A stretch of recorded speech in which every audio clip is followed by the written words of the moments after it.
you're generating a really large increase in traffic across the site and also on individual ASINs as well. Kind of speaking to that, Intentwise users last year during 2024 Prime Day, during just the 2-day event, saw a 284% increase in impressions compared to the same days in the month prior. If we looked at the same days in June versus the days of Prime Day, advertisers using Intentwise saw almost a 300% lift in the amount of traffic that they were getting to their ads, and similarly, traffic that they were getting to their product pages as well. And so this led to $14.2 billion in sales that happened just during the event period.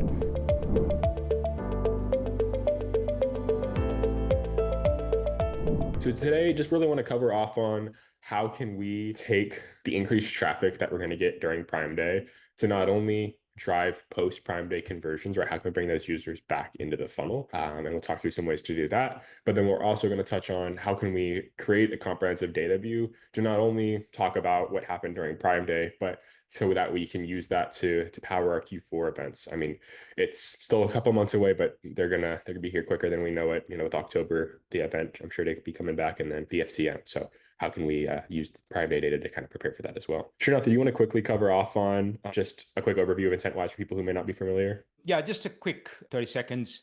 Broadly speaking, the problem we attack is one of we live in a world of rapidly growing, exploding data. We jokingly say we are data rich, insight poor in our universe. Our mission is to help brands and agencies get their arms around all the data and analytics that's available to us, and then make the best decisions to continue to grow efficiently on Amazon and other retail media channels. We have 3 products in support of that mission. Number 1 is an ad optimization platform, but for both search and DSP. Number 2, we call it Analytics Cloud. Think of it as your out-of-the-box automated data hub where you own all your data, whether it's from Amazon or Walmart, instantly. And it also comes with fairly robust dashboards and reports and analytics. It's like a pathway to really level up your analytics sophistication. And last but not least, we've built a solution to sit on top of Amazon Marketing Cloud that we actually co-developed with Amazon. The idea there is to help you accelerate adoption of Amazon Marketing Cloud. And I know Kenton is going to touch how AMC can be used in the context of Pride and Prime, certainly leading up to Prime Day, but what do you do after? But that's our solution suite. And happy to address any questions on that later on. But Perfect. So kind of jumping into our agenda for today, we're just going to touch on why Prime Day is just the start of the sales event that we have available, right? We'll go through some different metrics to talk about the increase in traffic that Prime Day brings in and also the effectiveness of lead out advertising against those same segments as well. We'll talk about how can we retarget those user segments after the event using both traditional Amazon audiences as well as AMC activated audiences. And then we'll talk about how can we generate some reports to fuel our tentpole strategy as we get to Q4, whether that's the fall event in October or our BFCM in November as well. Awesome. So why is Prime Day just the start of this sales period that we see? So obviously, as we know, Prime Day is one of the highest traffic periods that we see on Amazon throughout the year. It's estimated that last year we saw 180 million users purchase during Prime Day in some capacity. And that's just the percentage of people that actually bought something, right? I'm sure I don't have exact metrics on how many people visited Amazon at all during this event. Amazon hasn't provided that from last year, but I'm sure that number is significantly higher than this, right? So you're generating a really large increase in traffic across the site and also on individual ASINs as well. Kind of speaking to that, Intentwise users last year during 2024 Prime Day, during just the 2-day event, saw a 284% increase in impressions compared to the same days in the month prior, right? So if we look at the same days in June versus the days of Prime Day, advertisers using Intentwise saw almost a 300% lift in the amount of traffic that they were getting to their ads, and similarly, traffic that they were getting to their product pages as well. Right, so this led to $14.2 billion in sales that happened just during the event period, right? But that doesn't include that's only like $50 per user that purchase, right? So there's definitely still a segment of audiences that can come after the event as well. Finally, with this increase in traffic, not all consumers are going to make a purchase within the event period itself. And I have some data that we'll walk through in a slide or two to go over that. But that really gives us an opportunity to, again, make this Prime Day traffic have an impact for our brand. The week after, 2 weeks after, even a month after, right? Bringing back that traffic into our funnel. So this is going to kind of look at some data from last year's Prime event where we see the effectiveness of the lead out strategies compared to Prime Day strategies. So this is an AMC report that we can pull either within the Amazon console or within Intentwise. And this is going to tell us what is our detail page view rate, what's our purchase rate, what's our new to brand percentage, comparing based off of what periods during the event were users exposed to an ad. So are they exposed only in the lead up, only during Prime Day, only during the lead out, or in multiple of these phases? So if we compare users who saw an ad during Prime Day to users who saw an ad during the Prime Day and the lead out, we see all of these three main metrics are going to see increases here. So our consideration or detail page view rate is going to go from 1.4% to 3.2%. So you're seeing higher engagement. And obviously that's coming in that post Prime Day period because they have seen an ad in that lead out. You're going to see a increase in purchase rate from 0.28% to 0.43%, and new to brand growth. So percentage of customers that are coming from new to brand percentages is going from 0.22 to 0.3. So you're seeing new to brand growth, purchase rate growth, and consideration increases as well. Additionally, if we're looking at compared to just the lead out, these metrics are even larger of a difference, right? So you're obviously going to continue your ad spend during your lead out. So to make sure that's the most efficient, right? We can see here that users who did see an ad during Prime Day are going to be more likely to purchase from us during the lead out if they didn't. Really, showcasing that we should focus as many of our ad dollars that come in the 2 or 3 weeks past into people who are exposed during the event. One thing I'll call out here is this story will be different for each brand. The point we want to make here is not to say, hey, it always works or doesn't work. That's not even the point. The point is, whether it's you, the internal team running your ads, or an agency, you should have this view in front of you. Certainly for the last year's Prime Day, and certainly as you leave this Prime Day, track and see what happens to those people. Don't think you're covering this today, Kenton. Like, it'd be super interesting to see, like, for all the deals you have launched, when you acquire customers in today's Prime Day, what do they do over the next X number of months, right? So these are all things that should be table stakes if, as you're running your channel. I'll also just do a little plug for this 5-year look back AMC data. You'll have to pay to get access, but you can create audiences at no cost. By the way, just quick question. How many of you here have leveraged the 5-year look back data set for this Prime Day? Just say yes in the chat. Okay.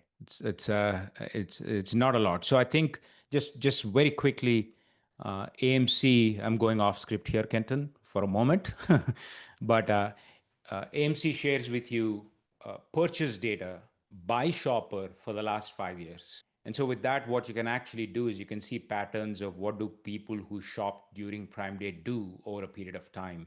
You can get a much more dialed in view of whether it's customer lifetime value or repeat purchase behavior, right? So tentpole strategy plus understanding what do shoppers you acquired on Prime Day do over a period of time. These are all, let's call it table stakes questions you should have answers to. And if you don't today, either you demand the partner you work with, or we can certainly help have that conversation and figure this out for you.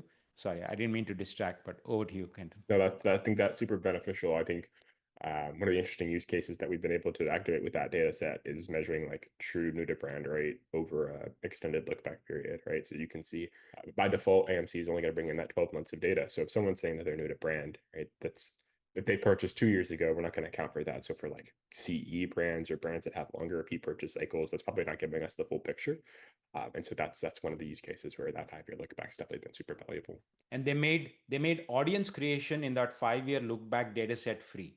Yep. Right? This happened in May. So if you haven't already activated or leveraged or had conversations around this, that should be one of the takeaways when you leave from. Awesome. And then just kind of quickly summing up why we put such an emphasis on the lead out of Prime Day, right? Thinking about just our overall brand building, right? We talked about over 100 million Prime customers are shopping during the event. So you're going to see that increased visibility, right? Most brands, even if you're not running Prime Day deals or aggressive ads, you're going to see a lift in at least impressions compared to a normal period, even if Prime Day is not a priority for you, just because of the influx of customers on the website. And so if you're seeing that data reflected, then this definitely becomes an opportunity to power that lead out strategy where you're already spending as well. With this increased visibility, we typically expect that you'll see increased brand recall, right? You're going to see more users that, especially if you were running an ad strategy or display strategy in the lead up or during the event, right? More users are probably going to have some level of brand recall now versus if you advertise to them in 60 days.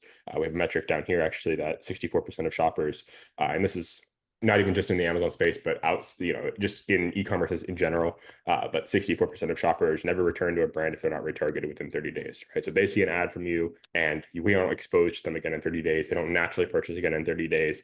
That's really a lost customer for us. So we want to make sure that we're taking advantage of that increased traffic segment that most brands should have experienced, especially if you had a paid strategy running. And then I think this is kind of what Sreenath was touching on earlier, but not any super firm metrics just because there's a lot of variance. But on average, we do see that for brands that are using Intentwise, and again, similar to the last report, this doesn't apply to everybody. So definitely pull this report and look into the data for yourself.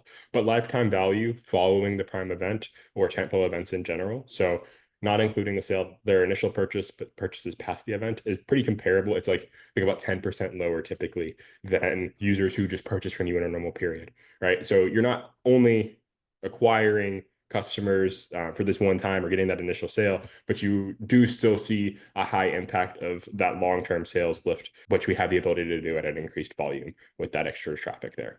Kenton, there's a question here from Laura. Let me just read the question for everyone's benefit. On the lead-in, event, and lead-out analysis, is it possible to drill into this further and look at data for your deal ASINs versus your non-deal ASINs? That's a great question.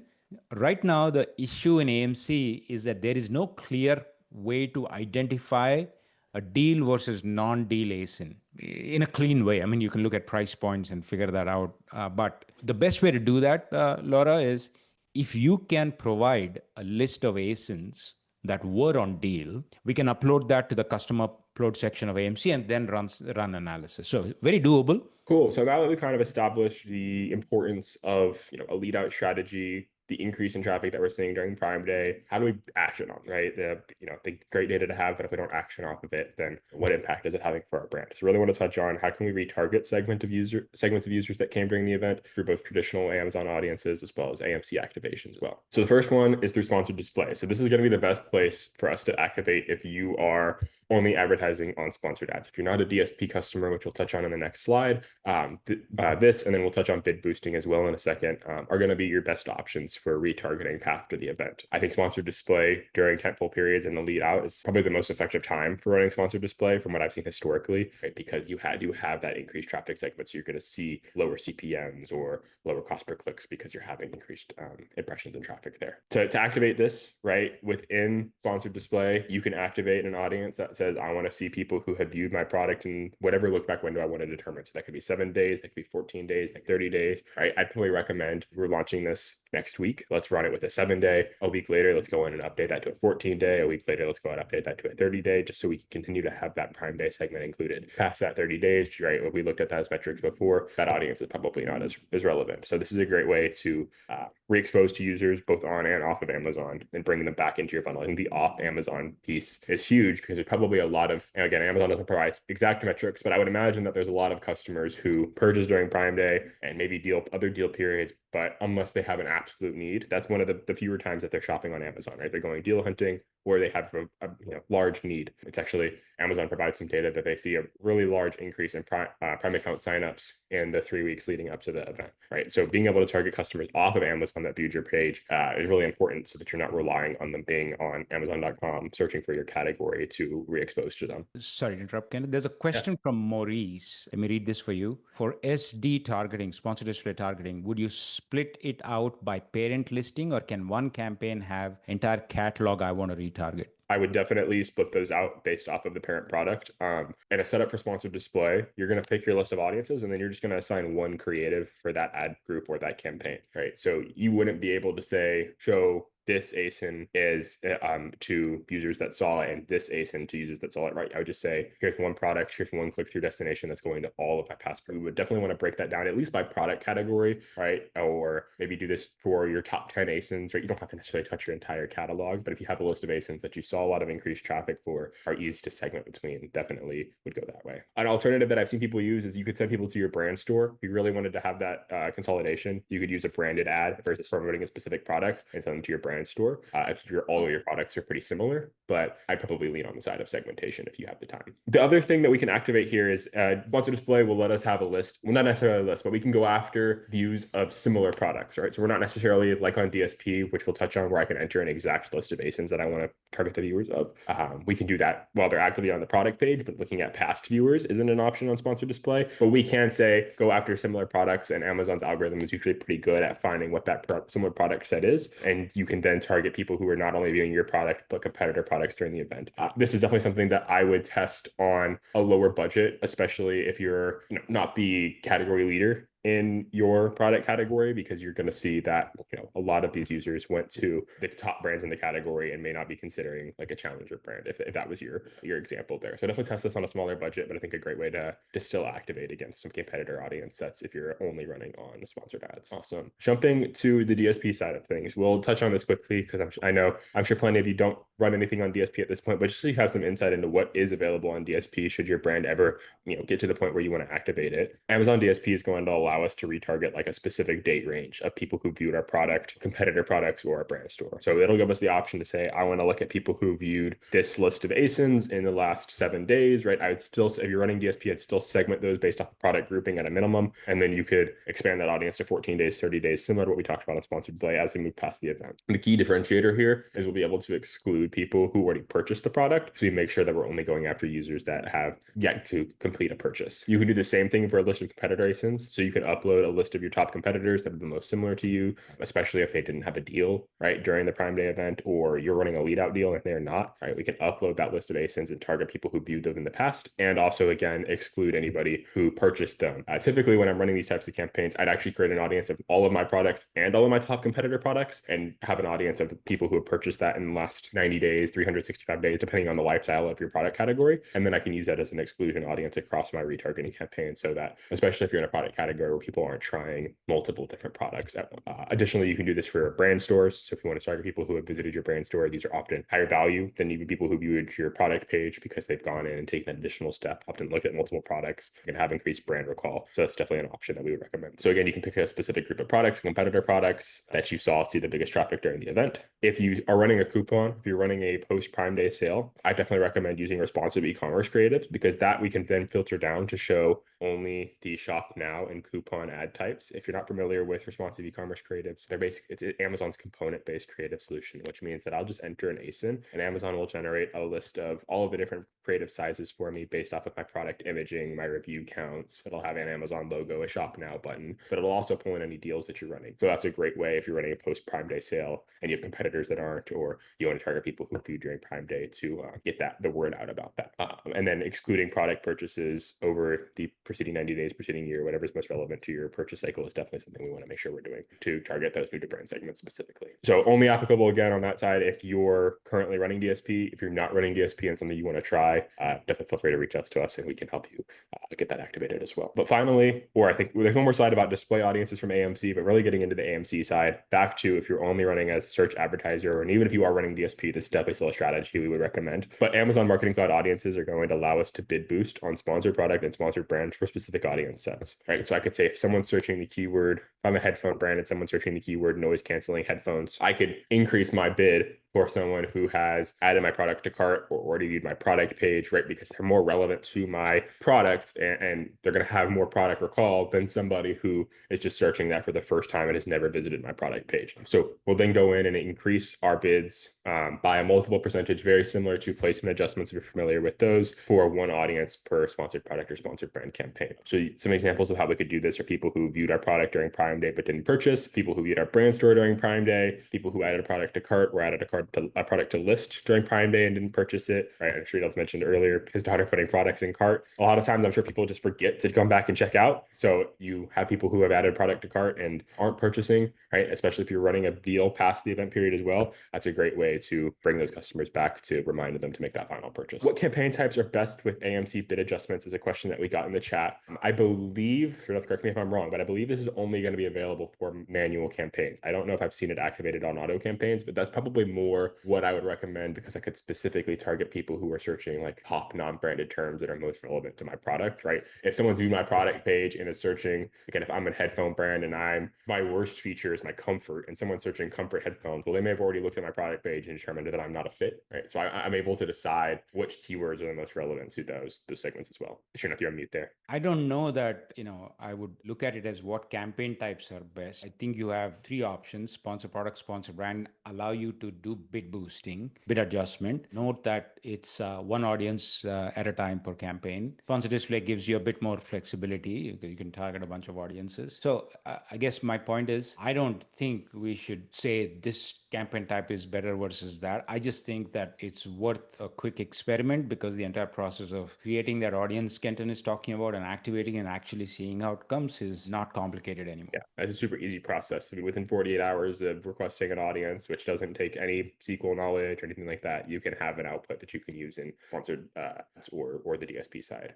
We got another question. It is helpful though to understand what your shopper abandoners view looks like, right? So, you can get that, for example, in the Intentwise AMC platform. You can get that by product. If you have lots and lots of people who have added a product to the cart and abandoned, then yeah, you can go after that, right? But if those numbers are small, there's really no point going down this path. So it just really depends on what your shopper abandonment map looks like, in particular by product. Now, if those numbers are really small for a particular product, you can definitely use lookalike audiences, but I'd say start there and see if this is worth spending the time on. Yeah, it's a great point. I think the other thing you can do there is you can always say, we could pull a report that says, how does purchase rate increase for people who have previously added a product to cart or viewed a product and are viewing it for the second time, right? Compared to someone who's viewing for the first time, is viewing for a multiple time, but hasn't added a cart, right? We can see what those differences are through AMC, and that could help us identify where our highest value audiences are, alongside seeing, what are the size of those segments from some AMC report. The hard reality with AMC, as much as we want everyone to use and audiences, is that audience pools have to be large for it to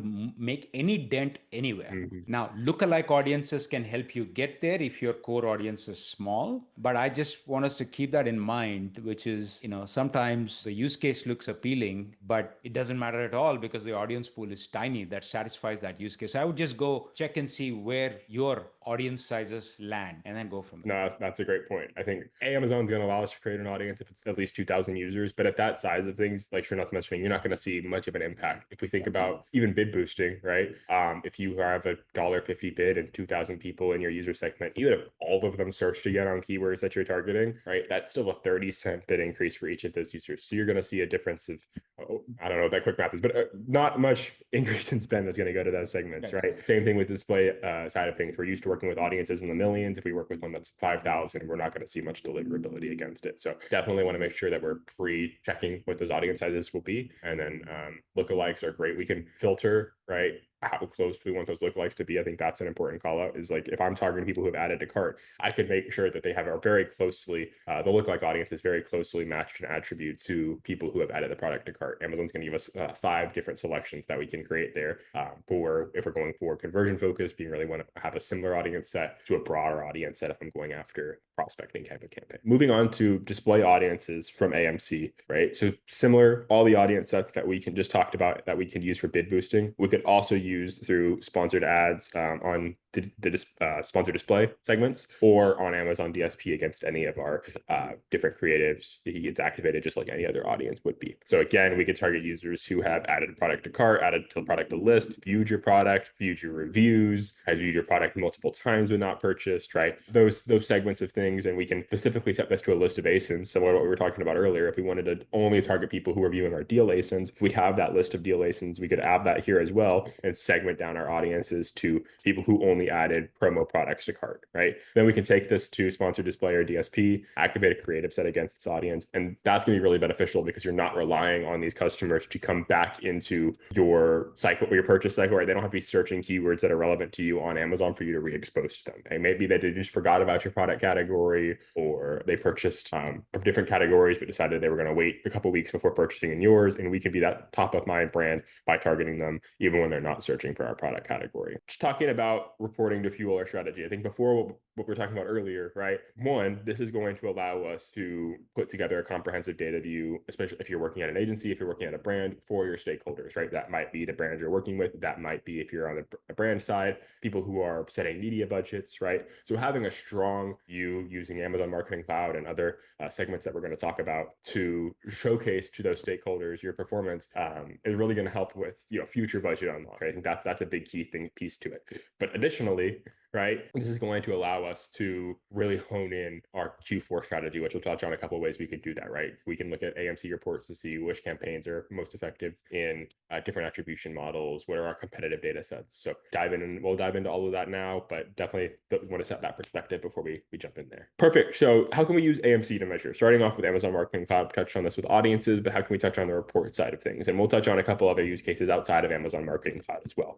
So two big ones that I definitely would think we would want to look at after the event would be talking about things like path to conversion and overlap reporting, right? So if we kind of break these down, right, if we look at performance by path in this example data set, right, and your data set's going to look different. It's important to actually go in and pull this data set for your brand and not rely on example data here. But what we see here, right, is let me go back, right? In this example, if we look at purchase rate by path, right, sponsored product versus followed by a sponsored display versus someone who just saw a sponsored display ad, we see purchase rate go from 0.06 to 2.63%, right? So you're seeing a large lift when that's led by a sponsored product ad. So how can I activate against that? Maybe I want to go look at my audience sets and create an audience of people who have viewed my sponsored product ad and exposed to them on sponsored display. Same thing with DSP if you're activating there, right? I might see that DSP compared to someone who sees a DSP ad before a sponsored product ad, purchase rate, maybe I look at sponsored product itself, right, is 0.08 compared to 1.2%. So you see a lift in the amount of people that are purchasing when they're led in with other ad types. And you'll see how this breaks down specifically for your brand. And then I can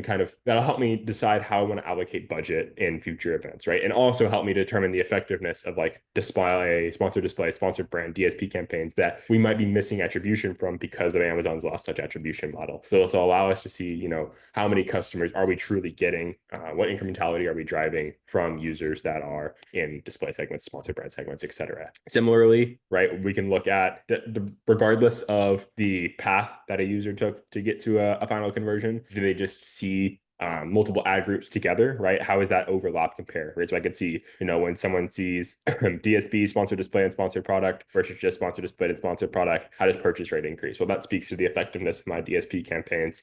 And maybe that, that's going to drive me to put more dollars there in future events. I think this is really important, these types of data sets to look at, so you make sure that we're not looking past the ad touches that come before the last touch that may get the actual purchase, because we consistently see in data sets that, users who have previous ad exposures are going to purchase, engage, all of that at a higher rate. Next, another one we could look at that gives us a similar insight is a first touch attribution model. What I really like about this is it's going to allow us to break down things by campaign. So on a campaign level, I can see of the customers who were brought into my ad funnel by this campaign, this first time they interacted with an ad from me, how many clicks did I get? How many conversions did I get downstream, right? They didn't have to convert from that campaign. They could have converted 3 campaign touches later. What's my conversion rate? What's my total sales, right? So this will allow us, again, to look past just the last touch attribution model and see which campaigns are allowing me to bring in the most new customers, are driving the highest downstream return, really, especially like the lead-in period. I definitely would not limit this to just Prime Day, looking at like the lead-in period, which campaigns are my best prospecting campaigns, which campaigns are my best deal exposure campaigns during the event. And it's often not going to be the ones that are getting actual sales just because of that increase in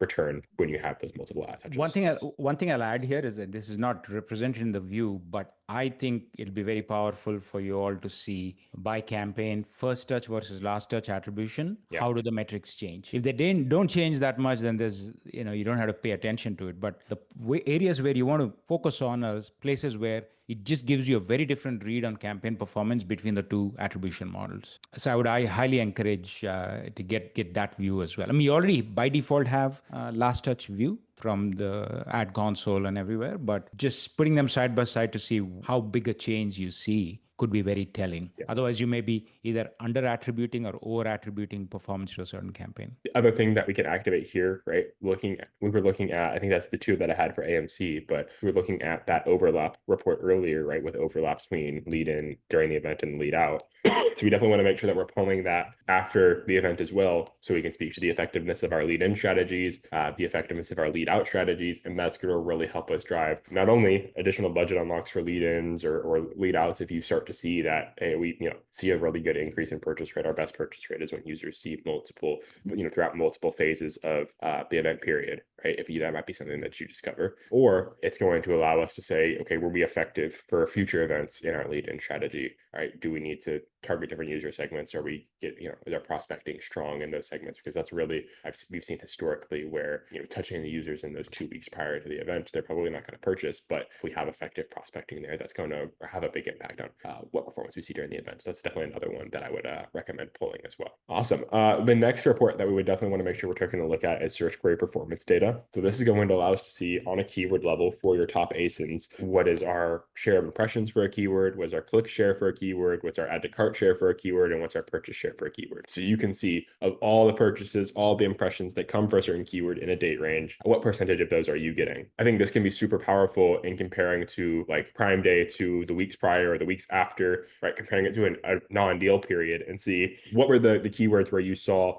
the strongest performance, right? What keywords did you see your purchase share was higher than your impression share, right? If you see that purchase share is higher than impression share, that's telling us that this is a keyword that you may not be exposing much on, but when you do expose, you convert at a high rate. So it's a highly relevant keyword for your brand. Well, maybe in the future, in my upcoming ads and my future tent poles, I want to put more dollars behind that keyword from an ad perspective. I want to focus on it more in my organic content because it's a high converting keyword for me. So I want to increase that impression share. You might see the inverse, right? I might see that, hey, why did I see weak Prime Day performance this year? Well, I could compare, was it just that there was less traffic, or did I see decreases in impression share on top keywords compared to past periods last year, right? How is that comparing, right? What keywords am I seeing the biggest differences on? So several different unlocks that we can get out of search query performance data to kind of drive some insights for future events. And I think I skipped a slide, or I wrote over it.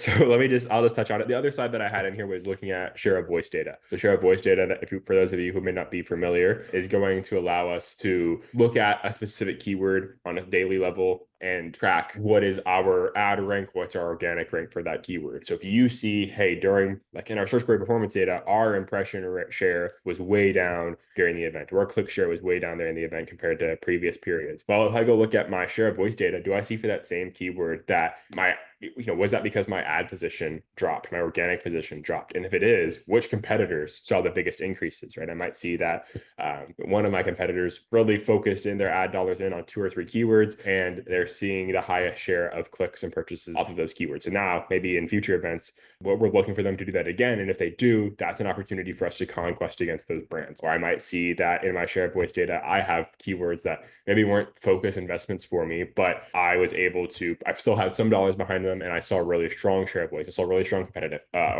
ranking. So maybe it's not a very competitive keyword. I put more dollars behind that in the future events. So combining search query performance data and share of voice data can be super valuable in determining on a keyword level and a product level which keywords are having the biggest impact on your overall sales cycle. Awesome. And then I think just important to look at our data holistically from a general reporting perspective. So I won't spend too much time here, but just really want to call out the importance of looking at not just looking at our data in a silo. We want to make sure that we're comparing ad data, organic data, how many organic sales we drive, how does that compare to last Prime Day, what was our total ACoS, how does that compare to last Prime Day, right, or Black Friday. That's really going to help us when we look at that data holistically, combining sellers data, vendor data, or advertising data to get a strong view of where do we potentially see differences over year. Do we see that a higher percentage of our sales came from organic positions? Well, okay, now let's go look at what keywords we did really well on organically in our share of voice data, right? So this is definitely the starting place for all of those discoveries within AMC, within search query performance, within share of voice. It's really understanding at a top level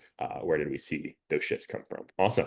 Just a couple key takeaways in summary today. One, Prime Day is one of the largest customer acquisition days of the year, but not every customer is actually purchasing during the event, right? There's a large opportunity to take advantage of the increased traffic you see during the event to re-expose to them in that lead out period. Utilizing retargeting is going to be the best way to go after those user segments. This could be from AMC audiences. This could be from the standard retargeting audiences that Amazon makes available in the console. This can be our best way to specifically look at people who saw our products during Prime Day and target them after the event. We can really treat Prime Day in this way as like a customer acquisition period. You're going to get lots of sales there because you're running deals, but also treating it as bringing new users into your funnel for post-period sales as well. Utilizing AMC audiences to report is, I feel like, almost essential for most brands at this point, especially if you have high ad budgets, to get insight into top performing campaigns in the first touch, in the last touch attribution, throughout someone's whole customer journey, seeing where do I have add to cart parts on different ASINs that aren't purchasing, right? That type of data insight is something that's going to really drive that lead out strategy. And it's really important to not only have a data strategy for the event, but coming out of the event so that we can drive not only that post-event success, but have insights that'll help us perform better in these future events as well. But again, they're right around the corner here. Awesome. That is most of what I had. We'll open it up to any questions now. Sreenath, did you have anything else that you wanted to touch on? No, I think the key point I want to make is with the ability to look at 5 years back at a shopper level and all of the granular data within AMC, we are now in a better position to track the users you have acquired on Prime Day. I mean, there's a reason why you participate in Prime Day. Yes, there is demand, but there's also an ability to acquire new customers and then service them over a period of time. There's just a lot of interesting possibilities now than ever before. So I would just pay a little attention, like Kenton said, to go forward analytics on what happened to Prime Day shoppers. Are they coming back? Are you still having to advertise to them to come back? Is it worthwhile? How many products should you have on the deal? Deals next time. You can be much more strategic going into the next one, provided you're able to dig into some of the available signals and make some sense out of it after the current one. Totally. That's a great call out. Awesome. Any other questions, please feel free to throw those in the chat. I'm happy to touch on before we jump off. But while you guys are throwing those in there, definitely want to recall out that community link that we set at the start of the chat. If you haven't joined that, definitely take advantage. Free to join. There's lots of great insights being shared in there every week. We let you know when we have upcoming events like this, like webinars in there as well. So a great way to keep up to date on the industry and what's happening at Intentwise as well. Awesome. Well, if you have any other questions that you didn't share in here, definitely please feel free to email Sreenath or myself. Find us on LinkedIn and message us there. We're always happy to help and provide more insight if there's any questions that you have now or over the next couple of weeks. Yeah, and also just follow us. We'll be sharing out some Prime Day related metrics as the next, like day 3 today and then day 4 tomorrow rolls in. We'll share out whatever we. Awesome. Thanks everyone. Have a great rest of your day.